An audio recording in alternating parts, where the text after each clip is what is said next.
Around right for him, Alana. Yes, accumulating snow on the way right as we kick off the winter solstice. We start with this wintry scene from Soapstone Basin Road. So pretty, but believe it or not, this photo taken in the fall. Yes, we're going to change things up with solstice on the way for tomorrow. We officially start astronomical winter at 2:47 in the afternoon.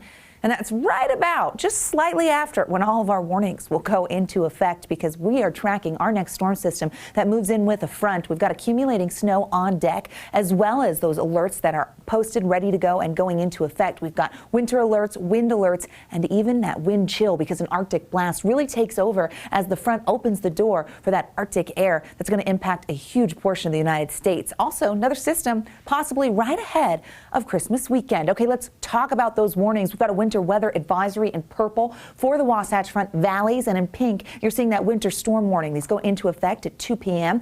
The winter advisory will hold on until 1 a.m. and this does impact our valleys and the evening commute for your Wednesday. Now in the mountains it will hold on a little longer, with snow filling in pretty quickly and then holding steady as we head into early Wednesday morning. So we are looking at accumulations in both locations. Futurecast takes us through the timeline here so you know exactly what we're talking about. Here we are by 1 a.m. It's quiet, right? We start things off, but we started off with a bang, because as we move through the morning commute, we see snow filling in for our high country. We definitely know that the cold front's going to take over. There it is by 11 a.m. in Cache Valley. It's going to continue to slide. Now our moisture is tied to the cold front as we roll through our Wednesday. 3 p.m.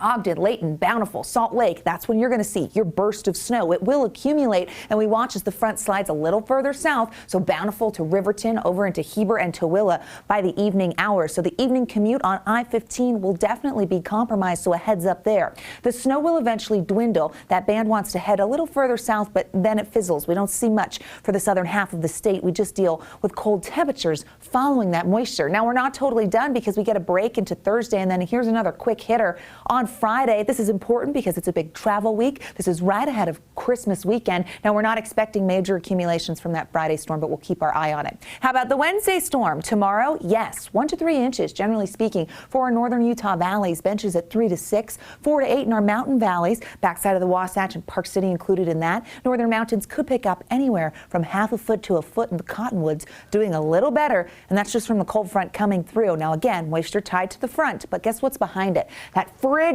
air. This is an Arctic front that's going to impact a huge portion of the U.S., and the air comes seeping in. Now, we've got snow, but we're also going to see very gusty winds, westerly winds, and that's a problem because that Arctic air becomes very dangerous. We get very low wind chill values. We've got wind chill warning going into effect for the Uinta Basin and the eastern side of the state, as well as Cache Valley, Logan, Brigham City, and the backside of the Wasatch. The real feel of the temperatures could be anywhere from -10 to -20 in the Utah area. Southwestern Wyoming could get to -40. This could be the coldest temperature people living in these areas could ever see, and so these wind chill values really mean business. This is dangerous cold. You want to avoid time outdoors as this happens Wednesday night into Thursday morning in these locations. We're going to see very low wind chill values in the Salt Lake area as well. The Wasatch Front will be in the single digits, close to 0. Okay, winds also will wreak some havoc in the western Uinta Basin and Castle Country, with a high wind watch in effect for Wednesday evening through the morning. We are going to see the potential for gusts up to 65 miles per hour. You want to secure loose objects now